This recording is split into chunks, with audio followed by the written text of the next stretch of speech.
Ok. Muito bem. Quero apresentar, então, a doutora Viviane Veiga. A doutora Viviane Veiga tem mestrado, doutorado, ela é coordenadora de diversas unidades de terapia intensiva da Beneficência Portuguesa. Já há muito tempo ela milita na área de neurointensivismo na Beneficência Portuguesa, também dentro da MIB, dentro do Comitê de Medicina Intensiva Neurológica da MIB. E agora ela é presidente do Comitê de Analgesia, Sedação e Delírio na MIB.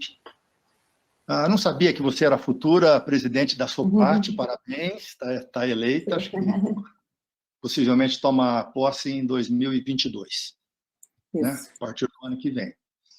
Muito bem, Viviane, é um prazer ter você conosco. O tema da aula é atualização em hemorragia subaracnoideia, mas ela já está previamente convidada para, no segundo semestre, falar sobre atualização de analgesia, sedação e delírio na UTI também. Viviane, obrigado. Eu que agradeço, Álvaro. Bom, prazer estar com vocês novamente. Pena que dessa vez não presencial, como das outras vezes, né? Como a gente gostaria de estar. Queria agradecer ao Álvaro pelo convite, agradecer a Mirella, é uma alegria estar com vocês. Então, eu trouxe algumas atualizações, principalmente em relação aí, um update mais em relação à terapêutica da hemorragia subaracnoide, né? Um tema extenso, então eu foquei mais em conceitos gerais, depois a gente vai falar em relação ao que a gente tem aí dos trabalhos mais recentes em relação à HSA. Então, esses são os guidelines que a gente tem em relação ao manejo da HSA, da Neurocritical Care Society, da Sociedade Europeia, da American Heart. Então, só para a gente contextualizar, quando a gente fala de HSA, então, principalmente aqui com enfoque na HSA aneurismática, então, a gente tem que lembrar o seguinte, por que eu quero começar com essa epidemiologia? Que a HSA ela tem uma mortalidade cumulativa. E o desfecho destes pacientes, ele vai estar muito correlacionado à abordagem inicial desses pacientes e à terapêutica de tratamento destes aneurismas. Então, isso é tempo dependente. Todos nós que trabalhamos em UTIs neurológicas ou que atendemos esses pacientes neurocríticos, a gente tem que ter esse olhar de tempo dependente para esse paciente com HSA. Quando chega esse paciente, é mandatório a gente fazer uma avaliação de gravidade, a avaliação, uma das escalas que a gente utiliza, a escala de Hunt-Hess.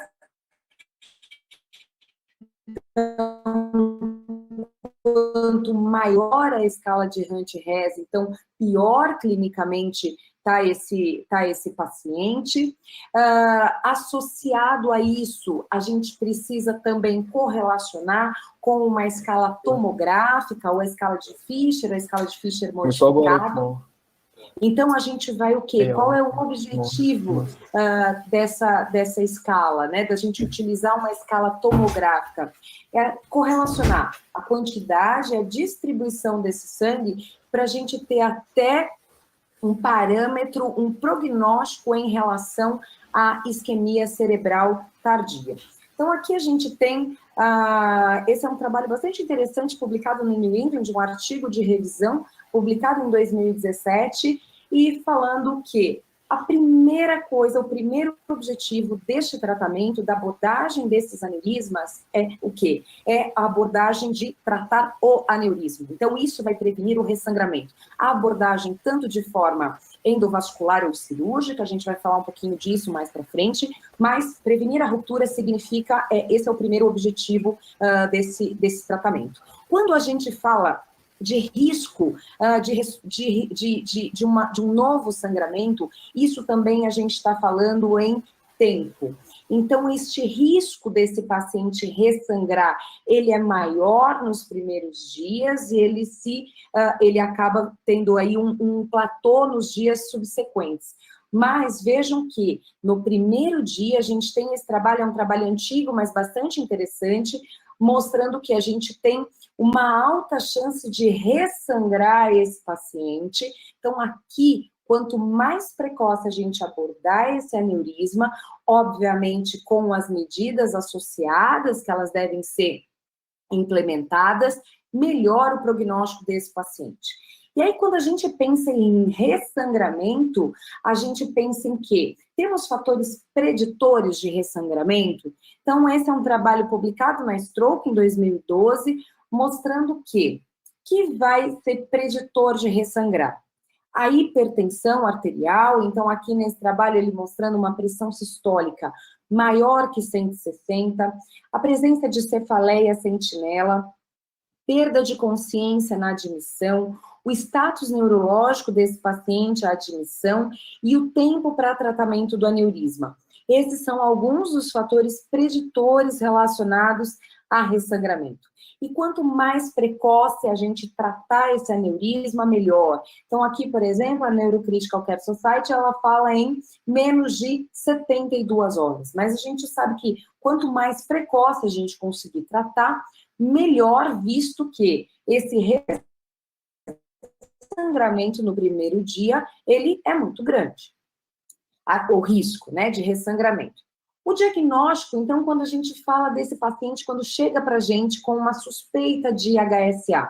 Então, o exame mandatório para todos esses pacientes, então a gente vai fazer inicialmente uma tomo de crânio sem contraste, para a gente ver o que? A presença ou não desse sangramento. Se nós tivermos uma tomo não diagnóstica, está indicado uma punção lombar para complementação, então isso é um ponto muito importante para quem está nas emergências, para quem está com esses pacientes que tenham possibilidade de ter HSA, então cuidado. O paciente tem clínica de HSA com tomografia que não dá o diagnóstico, pensem sempre em, não é ali que a gente tem que parar a terapêutica e falar, não tem HSA, acabou, fechamos o diagnóstico. Cuidado, então diante da suspeita clínica, a gente vai fazer uma punção lombar. A angiotomografia e a angiorressonância, elas podem ser consideradas também e ajudam na decisão cirúrgica endovascular, mas a angiografia é o padrão ouro, é o gold standard para a gente fazer a avaliação e muitas vezes até o tratamento destes aneurismas, né? Então, a angiotomo-angiorressonância, obviamente, métodos não invasivos que acabam, muitas vezes, dando o diagnóstico para a gente, mas cuidado, às vezes eu tenho aneurismas pequenos, principalmente aneurismas ali menores do que 3 milímetros, que podem não ser vistos por esses métodos diagnósticos. Então, a angiografia ainda permanece como o nosso exame gold standard. Bom, para a gente falar de prevenção de ressangramento, eu quero começar com 2 tópicos principais, onde a gente vai falar de controle pressórico e de antifibrinolíticos. Quando a gente fala de manejo pressórico na HSA, então é sempre motivo de mesas em congressos, é sempre motivo de discussão, a gente sabe que ainda não existe o consenso sobre o nível pressórico ideal. Mas a gente sabe que o EMLS, ele fala de acima de 150 está associado a ressangramento. Outros trabalhos falam acima de 160. O europeu, ele fala manter uma PA sistólica menor do que 180 até o tratamento do aneurisma, tá? Habitualmente, do ponto de vista prático, a gente mantém uma PA sistólica menor que 150, 160, até o tratamento desses aneurismas. Importante se eu necessitar de controle pressórico, eu vou usar drogas tituláveis intravenosas. Então, a gente sempre tem que pensar também nessa questão de prevenção de lesão secundária. Né? Se eu não dou drogas tituláveis, esse paciente pode fazer o quê? Uma hipotensão, e aí você tem consequências aí associadas. Então, o manejo desses pacientes vai ser sempre com drogas tituláveis intravenosas. Então, a gente vai dar ou beta-bloqueador intravenoso, ou eu vou dar o nitroprusiato intravenoso. Quando a gente fala de agentes antifibrinolíticos, e os antifibrinolíticos, eles vêm sendo bastante estudados aí no contexto do neurointensivismo, então, principalmente quando a gente fala do tratamento do benefício se precoce. Então, ainda não é um consenso à utilização dos antifibrinolíticos, mas principalmente a gente tem aí o seu uso naqueles serviços onde eu não tenho a condição de uma abordagem precoce desse paciente. O que a gente usa habitualmente? Ou ácido tranexâmico ou ácido aminocapróico. E aqui eu trouxe alguns trabalhos para vocês, e aí a gente tem até alguns trabalhos recentes. Então esse é um trabalho mais antigo, da Stroke de 2008, comparando o ácido aminocapróico com o grupo controle, sendo que o ácido aminocapróico foi introduzido imediatamente após o diagnóstico da HSA, onde a gente viu uma redução do ressangramento de forma significativa. Então, o paciente, o grupo do ácido aminocapróico, com uma taxa de ressangramento de 2,7 versus 11,4 do grupo Standard of Care. Esse outro trabalho, de 2002, também comparando ácido tranexâmico com o grupo controle, e aí mostrando redução de ressangramento e redução de mortalidade. Mas a gente tem trabalhos mais recentes, é que eu trouxe 2 trabalhos mais recentes, um publicado em 2019, outro agora no final de 2020. Então, esse trabalho é um estudo holandês, um estudo multicêntrico, de 509 pacientes, onde ele fazia ácido tranexâmico antes da oclusão do aneurisma, comparado com o Standard of Care. E aí mostrando que ele não teve diferença em relação aí aos desfechos desse paciente. Quando a gente vê do ponto de vista estatístico, a gente não teve diferença em nenhuma das complicações relacionadas aí ao desfecho desse paciente, nem a desfechos de dependência funcional, tanto como em mortalidade do ponto de vista significante. E tem esse trabalho publicado agora, em dezembro de 2020, um trabalho muito interessante, é um trabalho também holandês de 15 centros, onde eles pegaram, o estudo é um trial que chama Ultra, eles pegaram 955 pacientes de 15 centros, e eles compararam ácido tranexâmico versus o Jolcare. Como que ele fazia esse ácido tranexâmico? Então, ele dava 1 grama em bolos e depois deixava 1 grama a cada 8 horas até a oclusão do aneurisma, ou até 24 horas. Então, o máximo aí seria 24 horas da terapêutica. O desfecho primário desses pacientes, então, ele dividiu o desfecho primário pelo ranking, então ele fazia o ranking em 6 meses. E ele chamava de bom um ranking de 0 a 3, e ele chamava de um ranking ruim de 4 a 6. Ele dividiu em 2 grupos. Quando a gente vê o ranking destes 2 grupos, então a gente teve o quê? 60% do grupo que tomou o ácido tranexâmico, ele estava em um ranking de 0 a 3, e 64% do grupo controle estava no grupo 0 a 3. Esse trabalho ele avaliou ressangramento desses pacientes, então ele comparou esse ressangramento também nos 2 grupos, e aí a gente teve 10% de ressangramento no grupo que tomou o ácido tranexâmico versus 14% no... Então, assim, hoje o que a gente tem de evidências mais atuais, quando a gente fala de utilização do antifibrinolítico no contexto daqueles serviços onde eu tenho a possibilidade de tratar esse aneurisma de forma precoce, a gente não observa benefícios em relação à utilização dos antifibrinolíticos. É lógico que quando a gente fala de serviços onde a gente não tem a possibilidade de tratar esse aneurisma de forma precoce, e infelizmente no Brasil isso é muito comum, aí sim é válido a gente pensar na utilização do ácido tranexâmico ou do ácido aminocapróico. Outro ponto super importante que a gente tem que falar é a utilização da nimodipina. A nimodipina é uma recomendação 1A, então a nimodipina ela está relacionada à melhora dos desfechos clínicos nesses pacientes com HSA aneurismática. Naqueles pacientes com HSA não aneurismática. Ainda a gente não tem benefícios de trials, mas a gente tem trials em andamento, já estudando nimodipina para contexto de HSA não aneurismática. E qual a recomendação?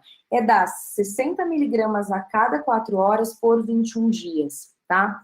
Tem muita gente que acaba tendo resistência em relação à utilização da nimodipina por conta dessa questão de hipotensão, tudo isso. O que é super importante, né? Então, pensar no benefício da nimodipina em relação a desfecho desses pacientes.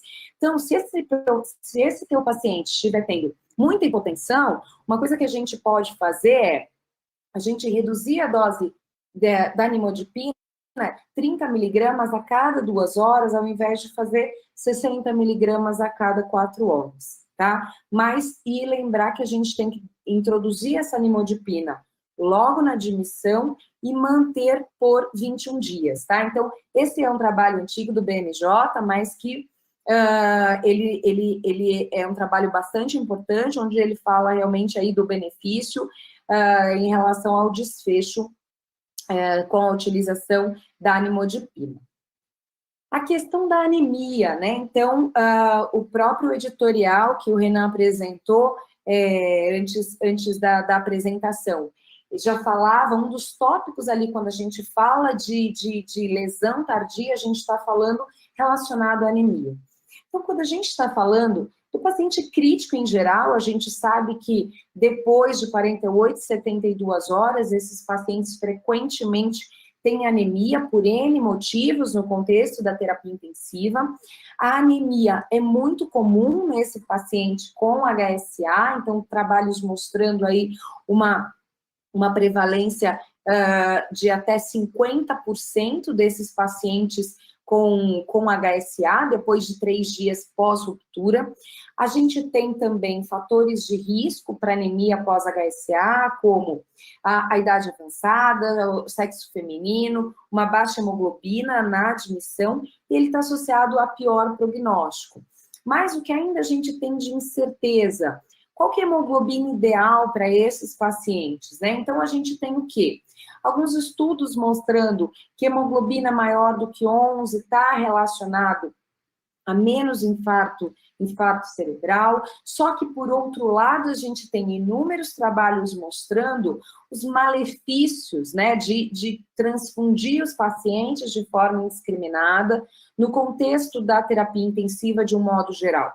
Então, o que a gente tem hoje, e esse é um trabalho muito interessante do Mauro Oddo, publicado no Intensive Care em 2012, então ele falando o seguinte, ele pegou num grupo, é um trabalho com grupos pequenos de pacientes, mas avaliando o quê? Desfecho desses pacientes em 30 dias, então ele pegou pacientes anêmicos, pacientes com anemia e hipóxia, e pacientes com anemia e sem hipóxia. E aí mostrando que a anemia com hipóxia está relacionada a piores desfechos, mas a anemia isolada, ela não foi associada a pior desfecho. O que traz para a gente esses dados, né? O que traz de reflexão? Mais do que o valor, a gente tem que olhar o quê? Quanto que isso está impactando em perfusão tissular? Então, mais do que falar do número absoluto, a gente tem que pensar no quê? Na individualização desse paciente. Como é que está parâmetros perfusionais para a gente pensar em direcionar essa terapêutica? Aqui é um survey do grupo que foi feito pelo José Soares, o Mauro Oddo, o Taccone. Eles fizeram um survey querendo entender quais eram os gatilhos desse paciente com injúria cerebral aguda. Então, esse foi um trabalho publicado na Critical Care em 2017 para tentar entender, no paciente neurocrítico de uma forma geral, qual era o gatilho que os intensivistas utilizavam. Vejam que, quando a gente olha de um modo geral, 7, 8 foram os gatilhos principais para a maioria das pessoas. Quando ele estratifica pela condição clínica, e aí aqui a gente vê a HSA, Aqui a HSA, então, 33% ele usou de gatilho 8, 23% 7, 24% 9, 17% usaram esse gatilho de 10. Então, na prática clínica, né, não diferenciava muito das outras condições do paciente neurocrítico. Quando a gente fala em relação, esse é um trabalho, na verdade, é um consenso publicado na Neurocritical Care, falando especificamente ali, é um artigo de revisão de um grupo mostrando, do Peter LeRoux, mostrando anemia e transfusão após HSA. E o que ele diz, né? Ele conclui que a anemia ainda ele permanece incerto se ele é um fator independente de mau prognóstico ou realmente se esse paciente vai ter mais chance de desenvolver vasoespasmo, e aí essa anemia, esse paciente que desenvolve vasoespasmo, esse valor de hemoglobina, ele vai ter uma significância maior ou não. Então, o que a gente tem hoje? Hoje a gente tem o quê? Recomendações, mais do que pelo valor, mas individualizar pelos critérios de perfusão. Lembrando sempre que estes pacientes que recebem hemoderivados, eles têm complicações associadas, e aqui é um trabalho mostrando que em pacientes com HSA, um trabalho de 205 pacientes, publicado também na Neurocritical Care, mostrando uma elevada taxa de complicações trombóticas nesse paciente. Então, cuidado. Aí, pensando, se esse paciente também tomou um antifibrinolítico e também associado aí à transfusão de hemoderivado, aí a gente tem o quê? Esse risco até maior de complicações trombóticas. Então, lembrando que a transfusão, ela não é isenta de complicação, né? Então, aqui um artigo de revisão mostrando que mais do que o valor é realmente a severidade da doença, comorbidades associadas, que é isso que deve ser levado em consideração, né? A condição clínica do paciente deve ser avaliada. Outro ponto importante quando a gente fala de manejo da HSA é a questão dos fluidos, né? Então, aqui a Sociedade Europeia publicou um consenso em 2018 em relação a fluidos em pacientes neurocríticos. E aí, quando a gente fala de fluidos nos pacientes neurocríticos, a gente fala principalmente da recomendação de usar cristalóide, da recomendação contra o uso de colóides nesses pacientes, né, contra o uso de albumina. Só que, quando a gente pensa em cristalóides, será que todos os cristalóides são iguais? Então, é isso que a gente ainda tem a saber, né? Ainda a gente não tem isso. Então, a gente sabe que o cristalóide é mais benéfico que o colóide nesses pacientes, lembrando que nós não temos indicação de manter esses pacientes hipervolêmicos, né? Então, isso a gente tem que sempre ter em mente, de monitorar a fluido-responsividade desses pacientes. E a gente tem aí o estudo BASICS, que é o estudo que a gente está fazendo, que terminou já a inclusão desses pacientes. Então, a gente tem o quê?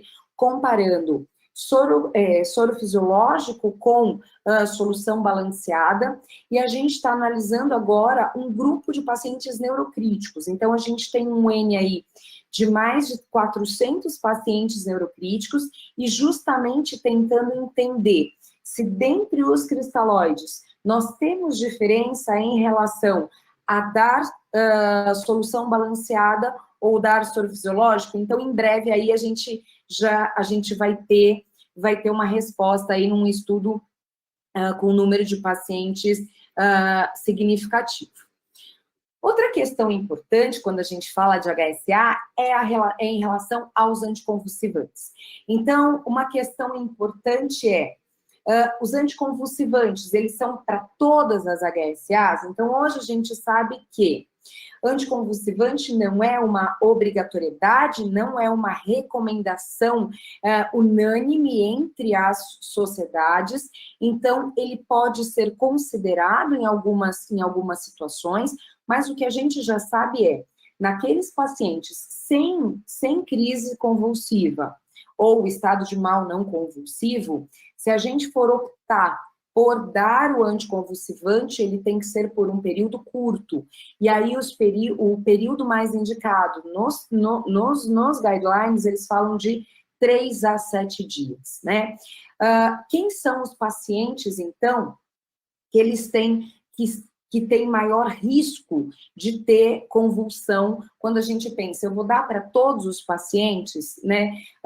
Ou eu vou estratificar. Tem grupos de pacientes que têm maior risco de ter crise convulsiva? Então, vamos lá, aquele paciente com pior status neurológico na admissão, aqueles pacientes que chegam aí rebaixados em coma, eles têm aí o maior risco de convulsão.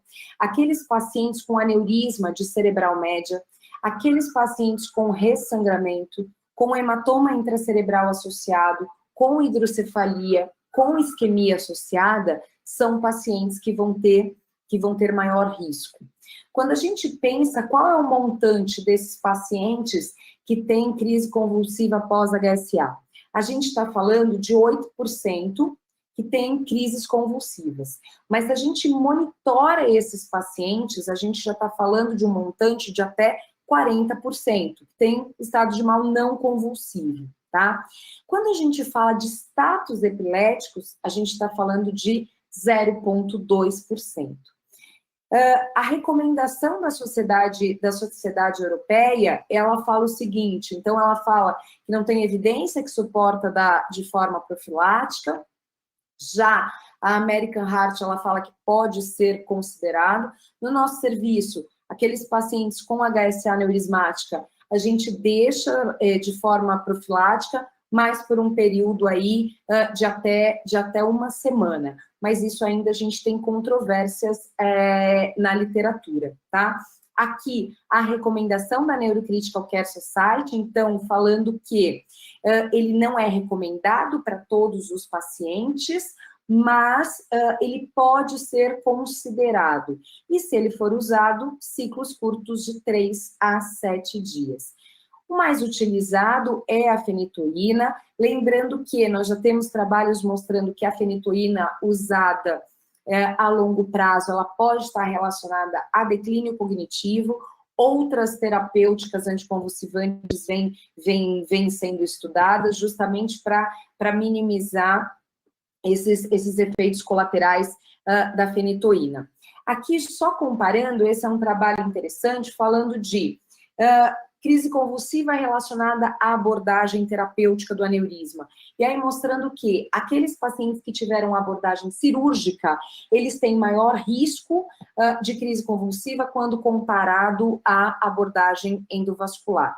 Profilaxia de TEV é super importante nesses pacientes, então lembrar, a profilaxia não farmacológica, desde o momento inicial da chegada desse paciente no nosso serviço, né, nas nossas instituições, e a profilaxia farmacológica, ela já está indicada 24 horas após a clipagem desses aneurismas ou tratamento endovascular.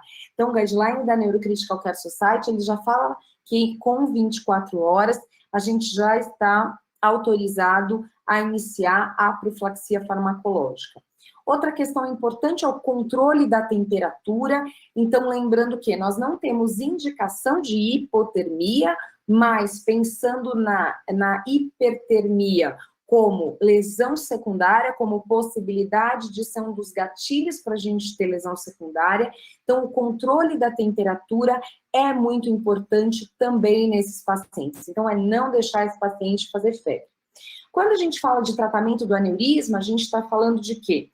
De forma precoce, então quanto mais precoce a gente conseguir melhor, e aquela grande discussão, cirúrgico ou endovascular, qual é a grande recomendação? A decisão, ela tem que estar muito vinculada à experiência do seu serviço. Então, a gente sabe que o prognóstico destes pacientes, ele está muito relacionado à expertise de tratamento, então, neurocirurgiões que não estão acostumados ao manejo dessas HSAs, né? Tem resultados muito diferentes do que os neurocirurgiões que tratam aí pacientes vasculares aí muito frequentemente. É a mesma coisa os endovasculares. Então, isso ainda não tem um consenso do que é melhor, mas o melhor vai ser o quê? O que o seu serviço tiver disponível de forma precoce e com mais experiência.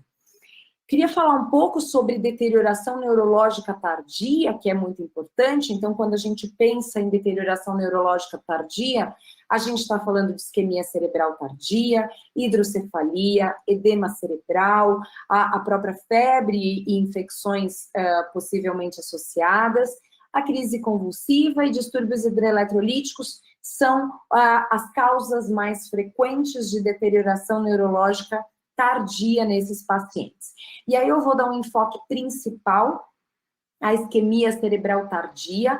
Então, lembrando qual é o conceito de isquemia cerebral tardia. Então, quem não está habituado com o dia a dia do neurointensivismo, acaba chamando tudo de vasoespasmo, o que não é. Então, a isquemia cerebral tardia é um déficit neurológico, é uma avaliação clínica, né? Então, é quando a gente tem o quê?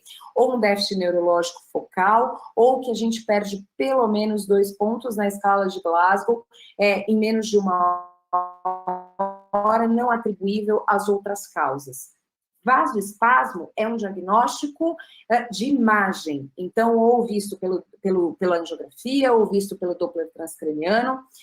70% dos pacientes com HSA, eles podem ter vasoespasmo, sendo que 25%, 30% eles têm a isquemia cerebral tardia, que é o quê? A deterioração clínica, tá? Então, é isso que a gente precisa ter em mente, essa diferenciação também. A isquemia cerebral tardia, ela vai se manifestar mais frequentemente do 3º ao 12º dia do sangramento, é mais comum ali no 5º até o 9º dia. E a gente falava muito antigamente dos 3Hs, lembrando que eles não são mais recomendados, então não tem mais indicação de hipervolemia, não tem mais indicação da hemodiluição, mas a gente tem o quê? A indicação da hipertensão, de indução da hipertensão nestes pacientes com isquemia cerebral tardia, tá? Então, vamos ver um pouquinho, quando a gente tem esse paciente com isquemia cerebral tardia, o que a gente vai fazer nesses pacientes? Então, intensificação hemodinâmica, então, bolos de solução fisiológica, para a gente aumentar esse fluxo sanguíneo cerebral na área isquêmica, a gente pode, é uma recomendação, sendo que a PAM deve ser elevada de 10% a 20% do valor basal. Estes pacientes refratários ou com débito cardíaco diminuído, eles podem receber inotrópicos, e aí a gente tem grupos utilizando o milrinone, né, nesses pacientes com isquemia cerebral tardia. Então, nesses pacientes,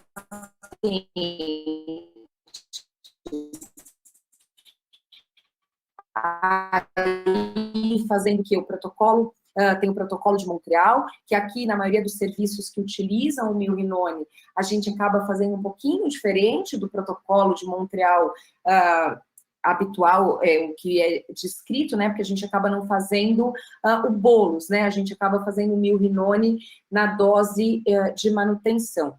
Claro que a gente precisa ainda de mais evidência em relação à utilização do milrinone, porque a gente não sabe ainda qual é a dose usual. A gente começa com 0,5 habitualmente, mas assim a gente não sabe se existe uma dose ideal, por quanto tempo que esse paciente vai ficar com o milrinone. Então, isso ainda são perguntas a serem esclarecidas.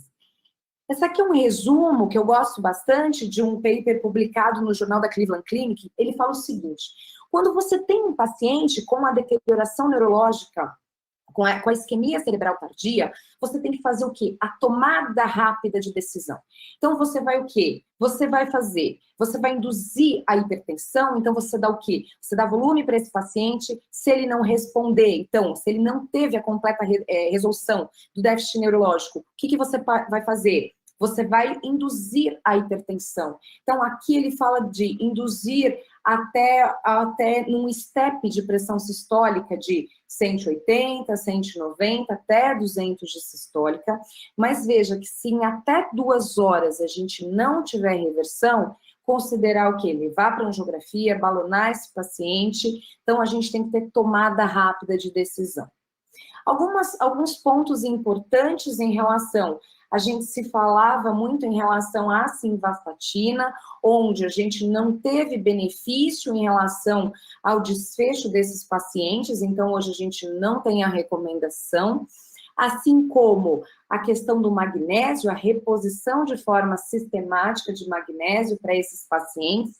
Também hoje a gente sabe que induzir a hipermagnesemia desses pacientes não tem benefícios associados, então isso também já tem a recomendação.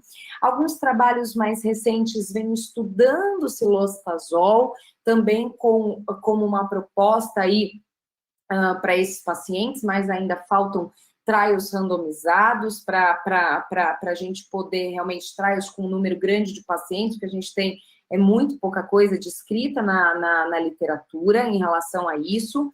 E uma coisa importante é a gente pensar sempre nesse paciente como o tratamento precoce, tratando então este aneurisma da forma mais precocemente possível e sempre pensando também nas possíveis complicações associadas, em prevenir lesões secundárias.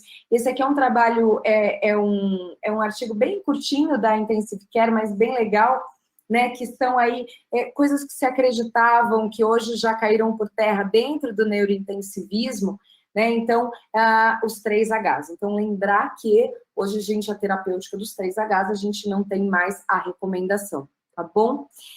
Eu queria agradecer mais uma vez ao Álvaro pela oportunidade. Desculpa ter passado um pouquinho do tempo.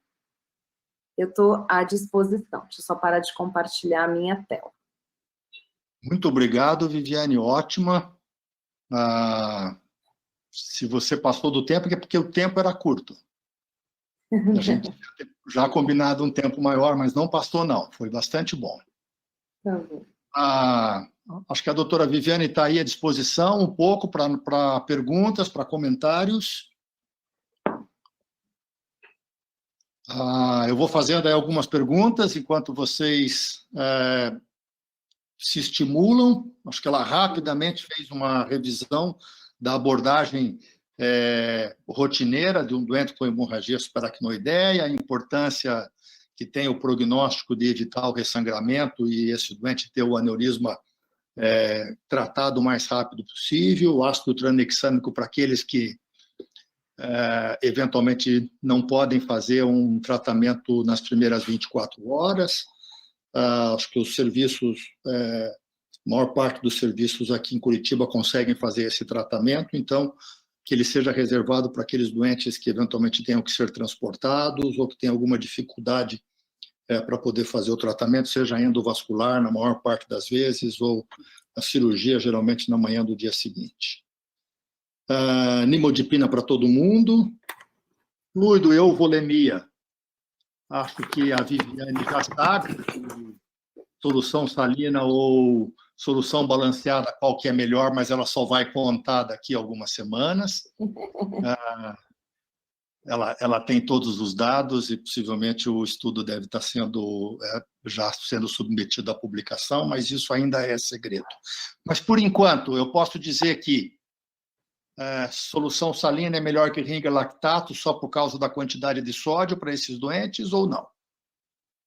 Não, hoje o que a gente tem de evidência na literatura, a gente não tem aí, não tem essa resposta que possa justificar, não. Ok, anticonvulsivante, você faz fenitoína? Eu faço fenitoína.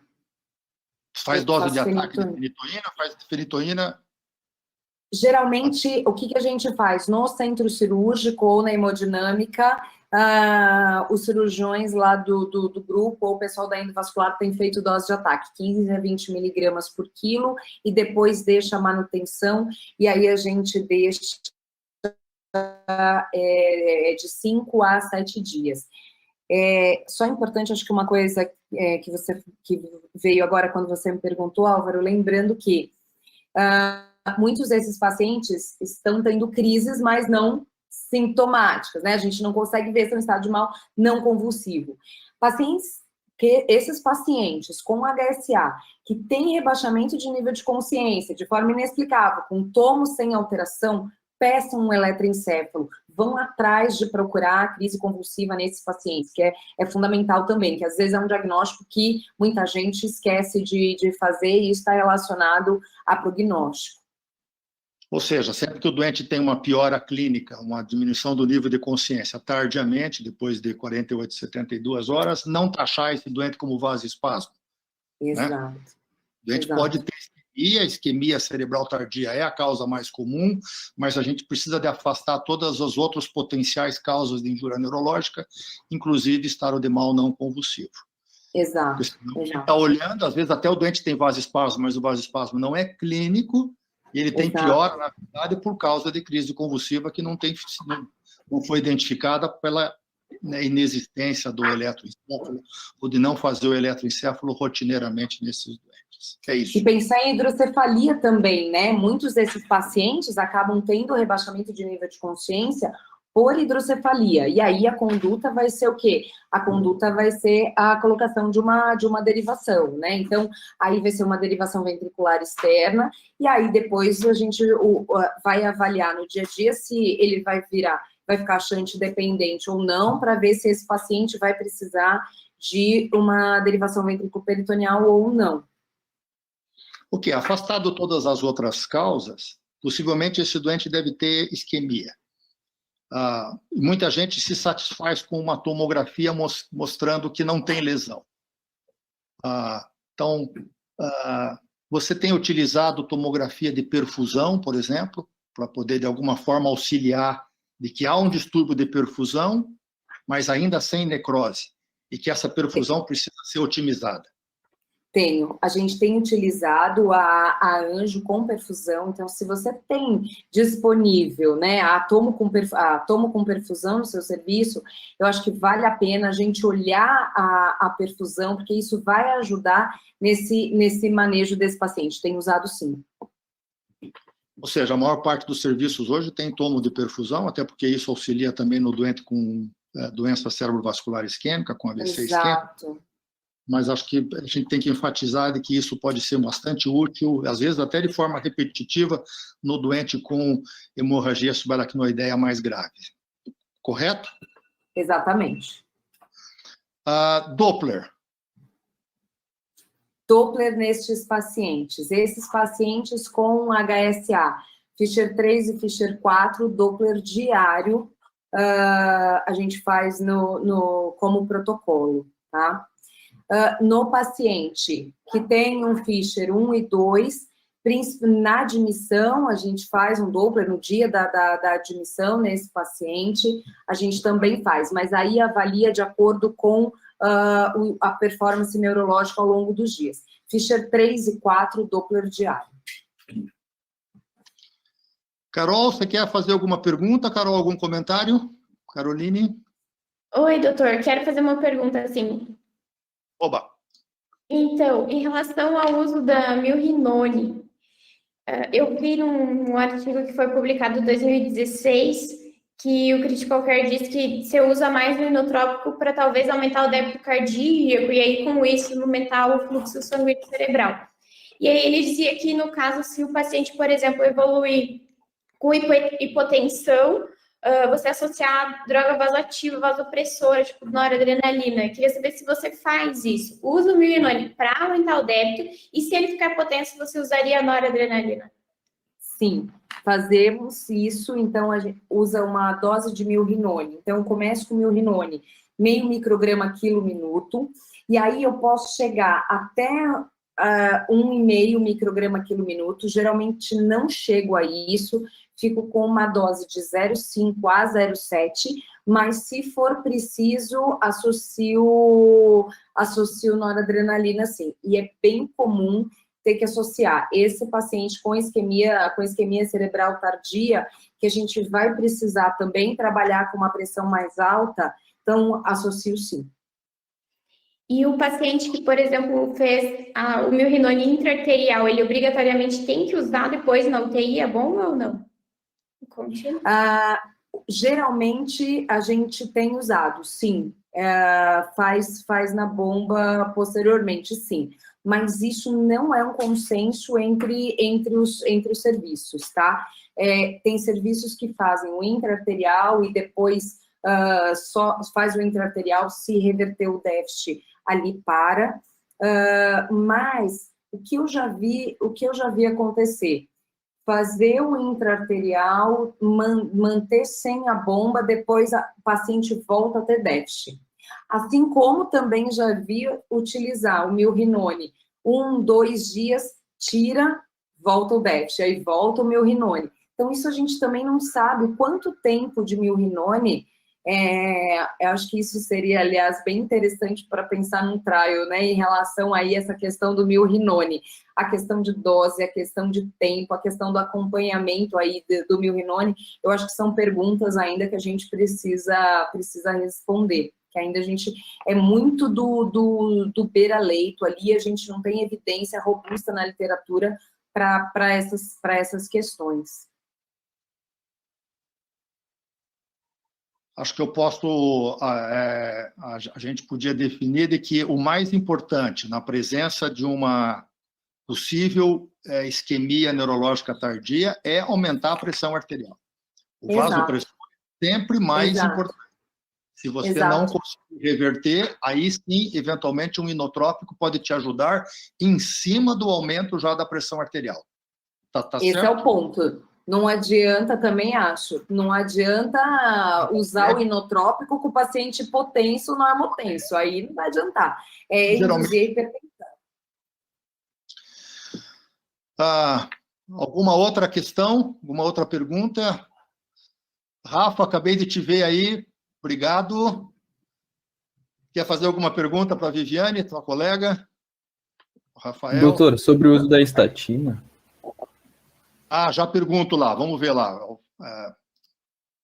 Rafa? Não, eu queria perguntar para a doutora Viviane, assim, se tem alguma evidência, assim, por que é uma preferência pelo milrinone, se é pela fisiologia da droga, né, e não por um outro inotrópico mais comum que a gente tem no Brasil, que seria a dobutamina. Porque nem todo serviço a gente tem milrinone, né, doutora? Exatamente, eu acho que é assim, o que a gente tem, maior número de trabalhos, de relatos aí de experiências é em relação ao milrinone, mas a gente sabe que isso ele não está disponível em todos os serviços. Para o efeito de inotrópico, para efeito de aumento do débito, você poderia sim usar a dobutamina. É o que a gente tem maior número de experiências de relatos é com o milrinone, e aí a gente acaba utilizando, mas eu concordo com você que não, que a gente poderia sim, se você tem em disponibilidade, usar a dobutamina também sem problema nenhum.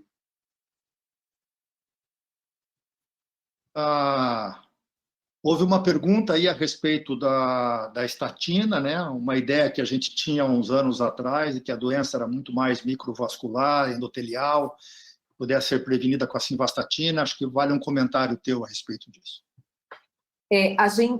Aliás, a estatina, ela tem ali um amplo espectro aí de estudos em todas as doenças onde a gente pensa em um componente endotelial.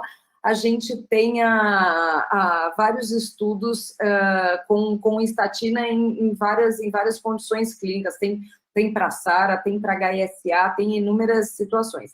A gente acreditava, sim, que ela poderia ter benefício, e aí foram feitos trials com simvastatina, com atorvastatina, foram feitos trials aí com doses diferentes, entendendo se precisava de doses maiores ou menores, usando inclusive a correlação do paciente cardiológico, né, com o paciente com dislipidêmico, com aterosclerose, enfim. hoje o que se mostrou? Não tem correlação, não tem benefícios associados à utilização de estatina. Então, assim, as recomendações que a gente tem hoje é de não utilização.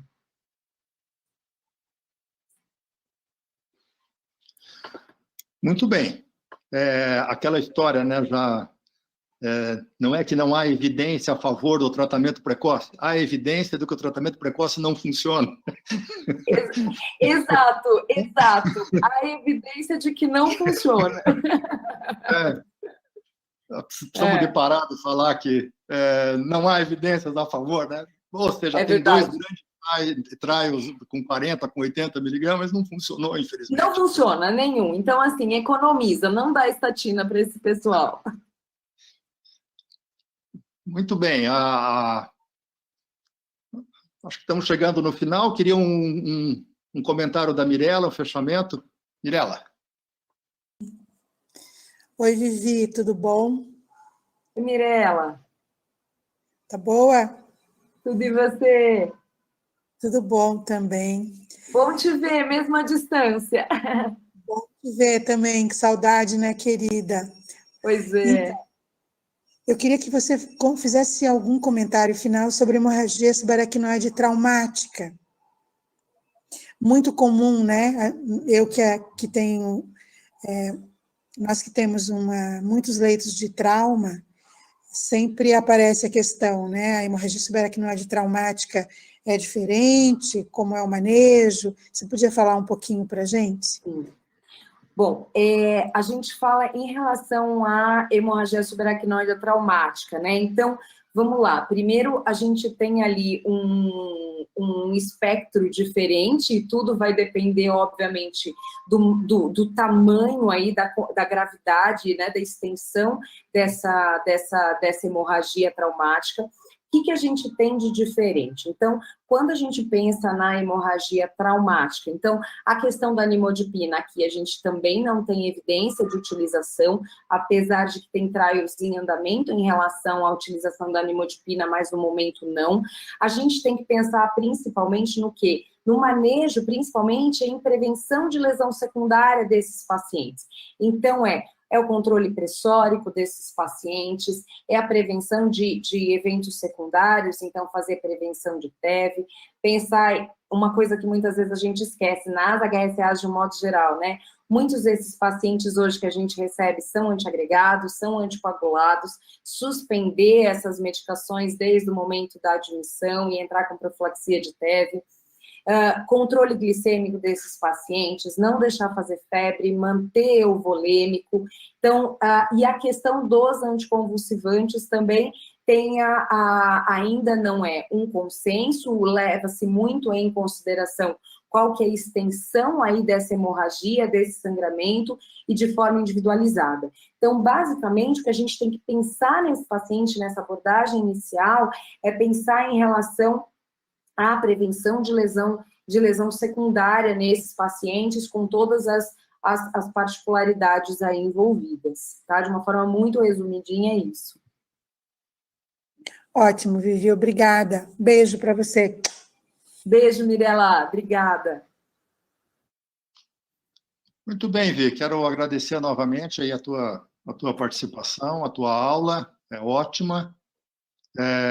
Quero dizer que tivemos em alguns momentos mais de 60 pessoas, ainda tem mais de 50 pessoas aqui no GoToMeeting, que vieram só para te ver, mais do que a gente somou aí, as meninas somam ali, deu mais de 80 pessoas no Facebook, no YouTube, então foi bastante bom para todos nós. Quero agradecer aí a Fernanda, que está também nos ouvindo, Danilo, a Luísa,